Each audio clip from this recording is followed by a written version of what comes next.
કે પ્રધાનમંત્રી નરેન્દ્ર મોદી હવે નાગપુરની મુલાકાતે જવાના છે અને આ નાગપુરની મુલાકાત રાજકીય દૃષ્ટિએ અનેક ઘણું મહત્ત્વ ધરાવે છે। નમસ્કાર। મહારાષ્ટ્રના નાગપુરમાં ઔરંગઝેબની ઘટના પછી હિંસા અને હુલ્લડ ફાટી નીકળ્યા છે, પરંતુ એ વચ્ચે એક સમાચાર એ સામે આવ્યા કે પ્રધાનમંત્રી નરેન્દ્ર મોદી હવે નાગપુરની મુલાકાતે જવાના છે અને આ નાગપુરની મુલાકાત રાજકીય દૃષ્ટિએ અનેક ઘણું મહત્ત્વ ધરાવે છે એવું રાજકારણના જાણકારોનું કહેવું છે। તો પ્રધાનમંત્રી નરેન્દ્ર મોદી ક્યારે જવાના છે અને આનો રાજકીય મહત્ત્વ શું છે એના વિશે હું તમારી સાથે વાત કરીશ। મારું નામ રાજેશ શાહ છે અને તમે જોઈ રહ્યા છો ગુજરાતના સૌથી મોટા ડિજિટલ ન્યૂઝ પ્લેટફોર્મ ખબરછે.com। પ્રધાનમંત્રી નરેન્દ્ર મોદી 30 માર્ચે નાગપુર જવાના છે અને નાગપુરની અંદર માધવ આઈ હોસ્પિટલનું જે વિસ્તરણ છે એનું શિલાન્યાસ વિધિ કરવાના છે અને એ પછી આરએસએસનું નાગપુરમાં જે હેડક્વાર્ટર આવેલું છે ત્યાં પણ મુલાકાત કરવાના છે। લોકસભા 2024ની ચૂંટણી પછી પ્રધાનમંત્રી નરેન્દ્ર મોદીની આ નાગપુરની પહેલી મુલાકાત છે અને આરએસએસ ચીફ મોહન ભાગવત સાથે પણ બેઠક થવાની છે, પણ આ બેઠક અનેક રાજકીય મહત્ત્વ ધરાવે છે, કારણ કે એક તો લગભગ 9 મહિના થઈ ગયા, હજુ સુધી રાષ્ટ્રીય અધ્યક્ષનું નામ જાહેર નથી કરવામાં આવ્યું। તો આ બેઠકની અંદર જે ડિસ્પ્યુટ પડેલા છે એ રાષ્ટ્રીય અધ્યક્ષ બાબતે નામની ચર્ચા થઈ શકે છે અને એ સિવાય પણ અનેક મુદ્દાઓ ઉપર ચર્ચા થશે। હવે પ્રધાનમંત્રી નરેન્દ્ર મોદી 30 માર્ચે જવાના છે એ મરાઠી સમાજ લોકો માટે બહુ મહત્ત્વનો દિવસ છે, કારણ કે એ દિવસે ગુડી પડવો છે અને એ મહારાષ્ટ્રના નવા વર્ષ તરીકે ઉજવવામાં આવે છે।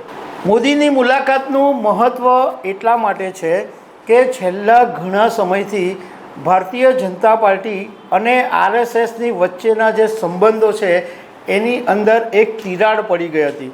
જે વર્ષો પહેલાં ભાજપ અને સંઘના જે સંબંધો હતા એવા સંબંધો હવે પહેલાં જેવા રહ્યા નથી।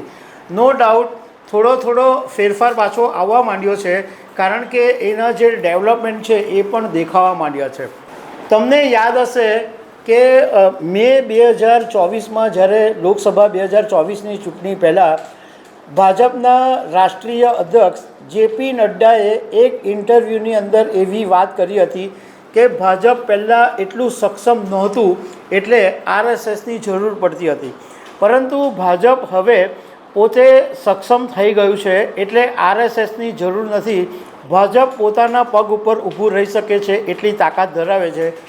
આ નિવેદનના એટલા ઘેરા પ્રત્યાઘાત પડ્યા હતા અને જેપી નડ્ડાના શબ્દોએ જે બગાડેલું એ હવે ધીમે ધીમે આ પેચઅપ કરવામાં આવી રહ્યું છે અને એ એવું માનવામાં આવે છે કે આ પ્રધાનમંત્રી નરેન્દ્ર મોદીની આ મુલાકાત પણ આનો જ ભાગ છે કે આરએસએસના જે વણસેલા સંબંધો છે એ ઉકેલ આવે।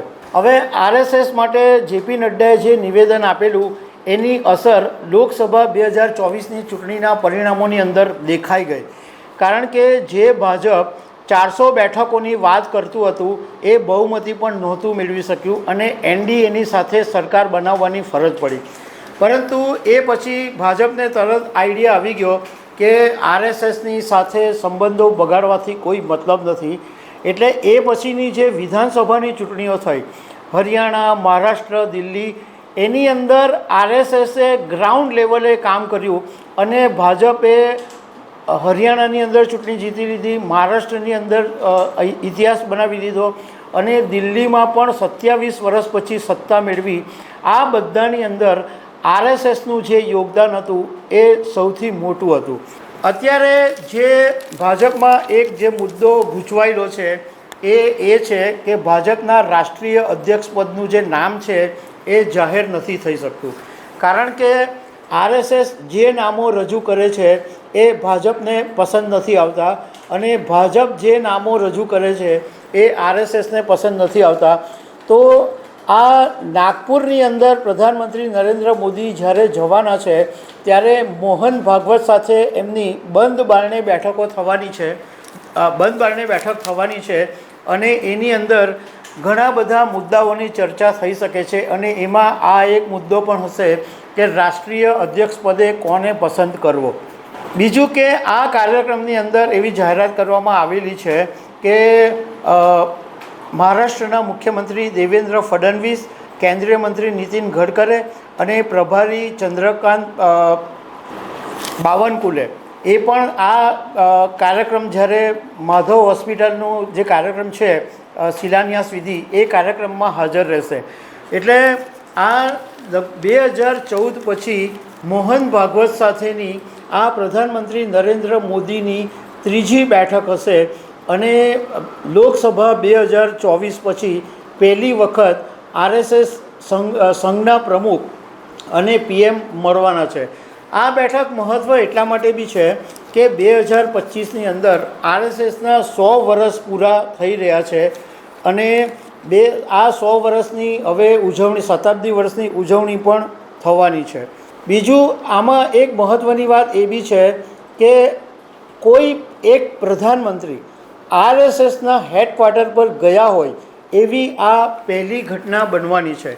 કારણ કે અત્યાર સુધી કોઈ પ્રધાનમંત્રી RSSના હેડક્વાર્ટર ગયું હોય એવું બન્યું નથી. 2023ની અંદર જ એકચ્યુઅલી તો પ્રધાનમંત્રી નરેન્દ્ર મોદી અને મોહન ભાગવતની મુલાકાત ગોઠવાયેલી હતી, પરંતુ એ વખતે કર્ણાટક વિધાનસભાની ચૂંટણી આવી ગયેલી એટલે એ વખતે એ મુલાકાત રદ કરવામાં આવેલી હતી. આ આખું જો ડેવલપમેન્ટ આપણે જોઈએ તો એવી ખબર પડે છે કે હમણાં થોડાક દિવસો પહેલાં જ જ્યારે પ્રધાનમંત્રી નરેન્દ્ર મોદીએ અમેરિકાના જે પોડકાસ્ટર લેક્સ ફ્રીડમેનને ઇન્ટરવ્યૂ આપેલો એની અંદર RSS વિશે એમણે ઘણી બધી વાતો કરેલી અને મહત્ત્વની એક વાત એમણે એ કરેલી હતી કે મારું સૌભાગ્ય રહ્યું કે આ પવિત્ર સંગઠનના જીવનના સંસ્કારો મને મળ્યા. બીજું કે એમને જ્યારે એવો એક સવાલ પૂછવામાં આવેલો, જે સવાલ JP નડ્ડા ટાઈપનો જે સવાલ હતો કે ભાજપ લગાતાર કેવી રીતના ચૂંટણી જીતી રહી છે, પણ પ્રધાનમંત્રી નરેન્દ્ર મોદીએ એનો એવી રીતે જવાબ આપેલો કે મારા સંગઠનના કામનો અનુભવ, પ્રચારની રણનીતિ, આ બધા કારણોને લીધે ભાજપ લગાતાર ચૂંટણી જીતી રહ્યું છે.